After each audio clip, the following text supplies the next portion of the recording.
Добар ден, пладневни вести на Канал Плюс. Во наредните 20 на минути ви информираме за актуелните случувања во регионот. Почнуваме по кратката најава.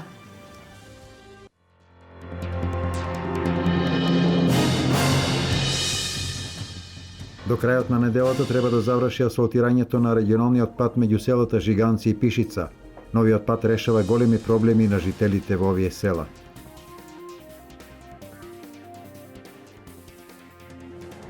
Улиците во селата Чешиново, Облешево и Уларци ќе се осветлат со штедливи светилки.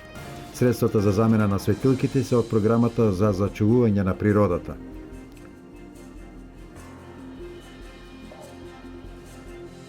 Утре е Рамазан Бајрам, еден од најголемите муслимански празници.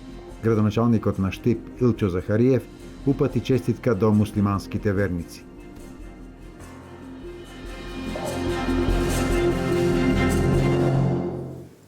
Започна асфалтирањето на регионалниот пат меѓу селата Жиганци и Пишица. Се работи за делница долга околу 1,5 километар, чие асфалтирање треба да заврши неделава. Средствата за доизградба и асфалтирање на патот се обезбедени од јавното претпријатие за државни патишта. Механизацијата на јавното претпријатие Македонија пат започна со асфалтирање на регионалниот пат помеѓу селата Жиганци и Пишица. Се работи за делница долга околу 1,5 километар, која поминува и по ново изградениот сообраќаен мост преку Злетовска река, чија изградба беше завршена неодамна. Широчината на асфалтниот коловоз изнесува 5 метри, со по половина метар помошна земјина површина од двете страни. Денеска се наоѓаме на местото, поточно на патниот правец, поврзување меѓу село Жиганци и меѓу село Пишица, или поточно на регионалниот пат 2342. Веќе активно се работи на овој пат, како што самите гледате, започнува со асфалтирањето и на некој начин представува еден најголем бенефит кој после 100 години, или може се каже, до сега не е имало ваков пат, поврзување меѓу општините Чешиново, Облешево и Пробишти. Се надевам дека овој пат ќе представува еден голем бенефит и за општината Чешиново, Облешево и за општината Пробишти, вклучително и за сите и за самите жители. Со ова нешто веќе представува ни големо задоволство со тоа што економскиот развој се надевам дека ќе биде уште поголем меѓу овие населени места и едно поврзување меѓу две соседни општини кои беа оддалечени со многу доста поголема километраж. Овој проект е финансиран од Агенцијата за државни патишта, а изведувачи се Македонија пат. Инвестиција вредна 24 милиони денари. Општина Штип информира дека се уште трае огласот за продажба на градежно земјиште. Пријавувањето трае до 4 август, а на 6 август ќе се спроведе јавно наддавање. Огласени се 13 градежни парцели, од кои 6 за индивидуални куќи, 5 за деловни објекти, 1 за стамбена зграда и 1 за индустријски објект.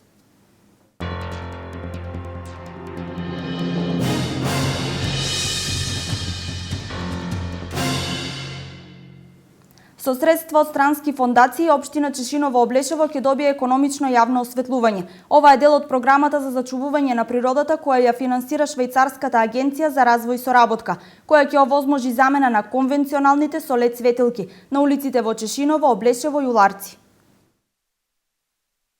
Современо и економично јавно осветлување ќе добие и општина Чешиново, Облешево, за што ќе користи средства од странски фондови. Преку програмата за зачувување на природата што се реализира со поддршка од Швајцарската агенција за развој и соработка, одобрен е проектот замена на постоечките конвенционални со нови современи LED светилки. Со проектот се планира да се опфатат најпрометните сообраќајници во општината, односно улици во населените места Облешево, Чешиново и Уларци. Инаку ќе се работи на главната улица, односно на магистралниот пат А3, што минува низ Облешево во должина од 1 километар. Со проектот за реконструкција на јавното осветлување во општина Чешиново, Облешево се планира да се намали и потрошената електрична енергија на месечно и на годишно ниво. Странците летово доцнат или не доаѓаат, а доцнати свадбите и крштевките во храмот Свети Архангел Михаил во Виница. Наместо од Петровден, сега термините за престој се поместија од Илинден до Голема Богородица. Времињата се менуваат и правилата на игра. Тркалото наречено живот се менува согласно брзината на времето во кое живееме, а пред кое човекот станува се понемоќен да спречи или барем да го забави процесот. Пред Петровден, Виница беше местото кое го полнеше носталгијата на иселениците кои ги има секаде, а најмногу во Италија. Обично јули беше месецот кога од понеделник до недела немаше слободен термин за свадба во локалните ресторани или за крштевка.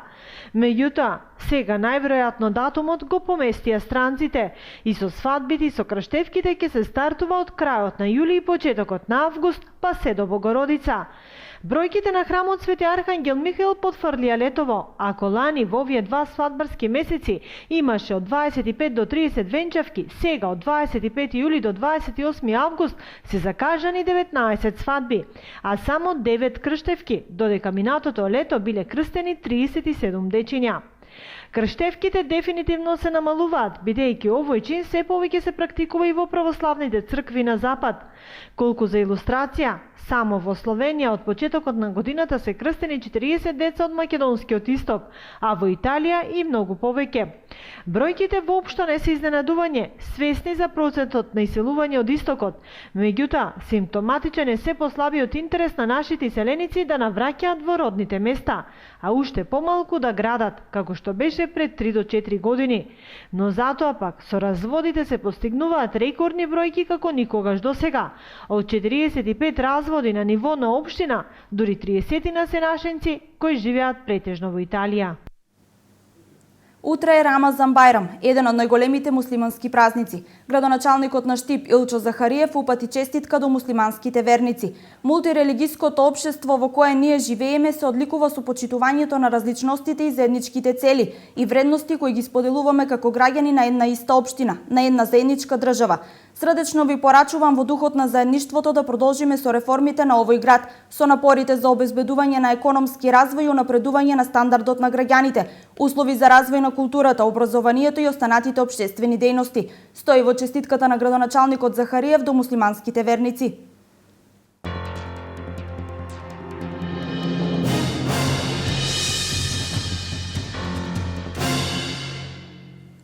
Штипското културно лето вчера вечер ја имаше последната содржина во јули. Со настапот на бугарскиот камерен ансамбл Арс Барока се заокружи скоро целата програма, која продолжува на 7, 8 и 9 август со уште една летна манифестација.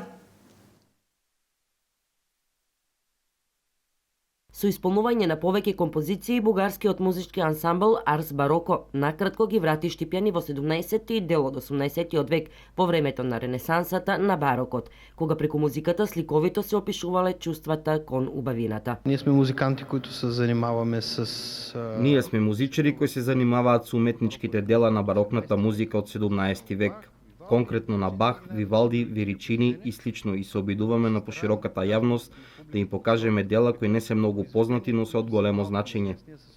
Пред се сакаме да ја покажеме соработката на уметниците на дувачките и жичаните инструменти. Покажем колаборацијата, сотрудничеството меѓу духовите инструменти и меѓу штрајх. Ансамблот Арс Бароко постои од 2006 година и досега повеќе музичари учествувале на голем број настапи, а во моментов е составен од 9 музичари, од кои повеќето работат во Националниот музички театар Стефан Македонски во Софија. Досега два пати настапувале во Република Македонија, а благодарение на Владимир Лазаревски, професор во музичката академија при Штипскиот универзитет Гоце Делчев, беа дел од 30-тото издание на Штипско културно лето.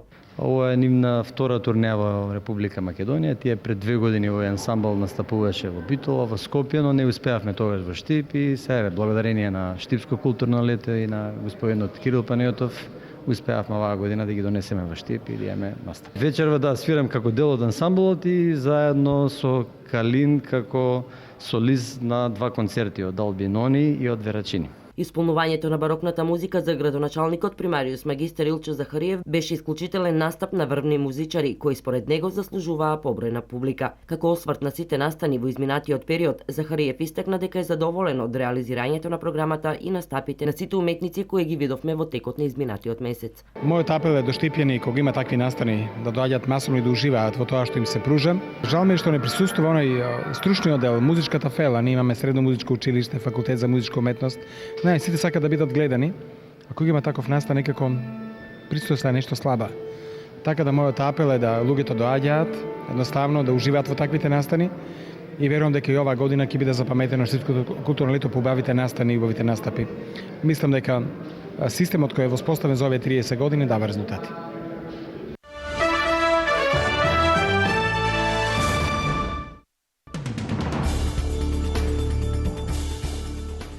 Соединетите држави ги пофалуваат лидерите на Македонија за постигнатиот договор за решавање на политичката криза.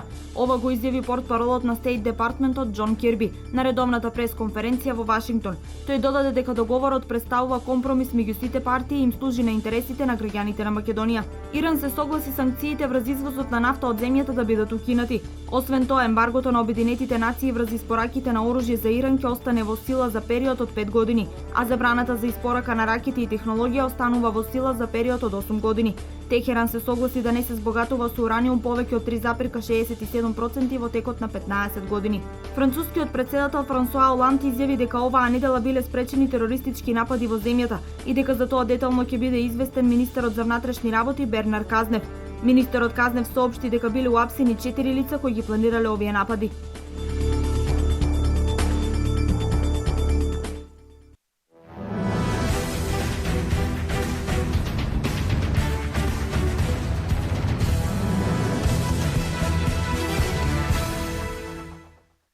Фудбалерите на Работнички денес од 17 часот и 30 минути ќе го одиграат првиот надпревар од второто коло во квалификациите за Лига Европа. Актуелниот македонски куп победник во Летонија му гостува на тимот на Јелгава. Работнички е единствениот македонски представник во оваа фаза во Лига Европа, откако првото коло него помина Ренова и Шкендија. Романтичарите се надеваат на позитивен резултат пред реманшот во Скопје и продолжување на традицијата македонските екипи да играат успешно во еврокуповите против ривалите од Балтикот.